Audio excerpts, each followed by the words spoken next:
The video "The Jack Doherty Files" presents an extensive and deeply critical look at the online career and personal life of Jack Doherty, tracing his journey from an early viral sensation to a highly controversial figure facing accusations of exploitation, abuse, and reckless endangerment. The narrative aims to demonstrate that Doherty's consistent pursuit of attention, regardless of the ethical cost, has led to a pattern of malicious and destructive behavior, heavily enabled by the very people closest to him. Doherty's story begins in 2016 when he was just 12 years old. His career launched with a massive viral hit, a bottle-flipping video that amassed 30 million views. The video suggests that such a huge and sudden wave of fame was an unreasonable amount for a child, setting the stage for his inability to handle the spotlight in a healthy way. His content rapidly evolved from harmless challenges to light pranks, which involved showing up uninvited to the Faye's house.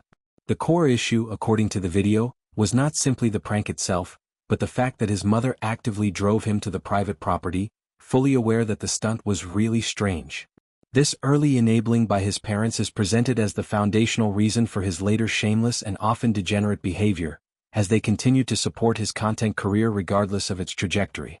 When the Faye's house residents refused to engage with his prank, Doherty quickly moved on to pursue the popular Paul brothers, primarily Jake Paul, who were at the time capitalizing on their own notoriety and public hatred.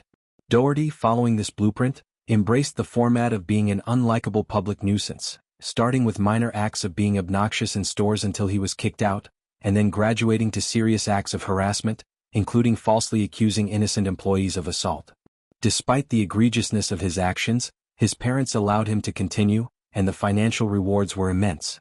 Doherty claimed he was making $40,000 a month at just 15 years old, allowing him to purchase a house. Rewarded for these escalating stunts, he doubled down on his actions, even getting arrested on purpose for content by pretending to be drunk and annoying police officers. While his parents expressed concern, the video asserts their primary motivation was to ensure the continued flow of ad revenue, even at the expense of his high school education, which eventually resulted in his expulsion. By the time he appeared on Dr. Phil, Doherty had fully committed to the persona of a professional rage baiter. He claimed he intended to stop his legally questionable antics once he turned 18, believing his youth was the only shield protecting him from jail time. However, as he matured and earned enough money to retire, the goal was no longer financial. The video explains that like many before him, Doherty became genuinely addicted to the attention, both online and in real life, enjoying the act of being a disturbance and getting on people's nerves. Even as his views dipped around his 18th birthday, he made no attempt to evolve his content. In 2023, around age 20, Doherty transitioned to the streaming platform Kick, focusing heavily on IRL in real-life streaming. Here he intensified his persona, acting as a public terrorist for sport. His new gimmick involved having an enormous security guard step in and confront people he had bothered, creating an unfair and annoying situation for anyone who reacted negatively to his stunts. The video distinguishes his actions from typical prank channels, noting that Doherty's conflicts were not set up but often very real, leading to a situation where his henchman allegedly assaulted a man. When sued for this, Doherty infamously attempted to have his insurance company, State Farm, cover the costs, a move the video mockingly points out as illogical given the nature of the alleged crime.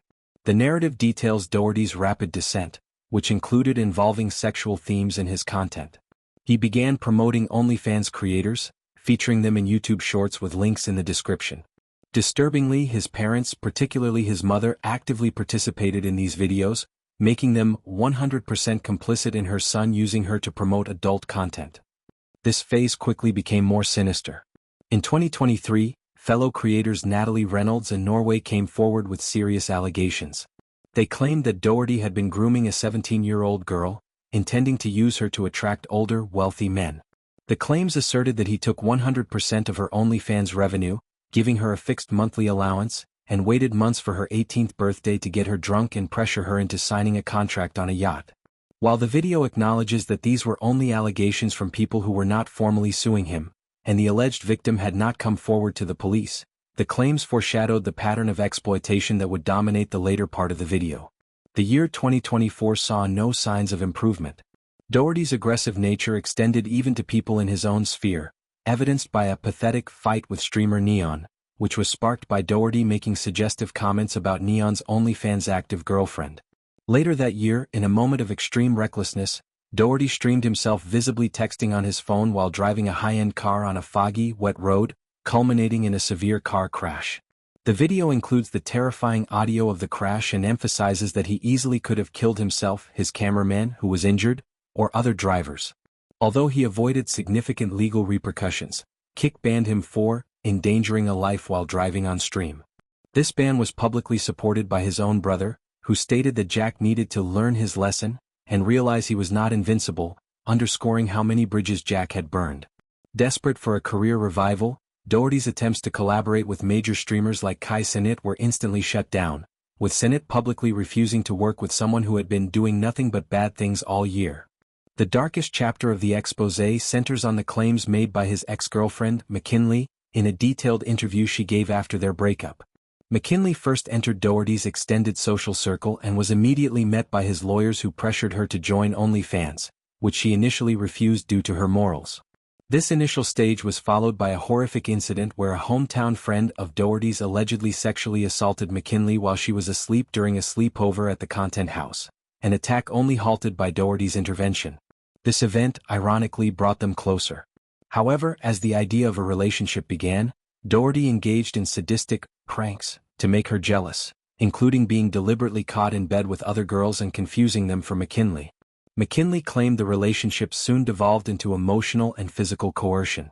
She noted that Doherty, relying on Adderall, alcohol, and weed, which she claimed he pressured his social circle to consume to keep up with his 36-hour streaming sessions, pushed her to the brink, causing her weight to drop to an extremely unhealthy 104 pounds.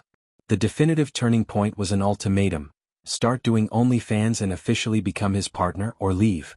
She claims this was followed by a contract he pressured her to sign without consulting her parents or lawyers.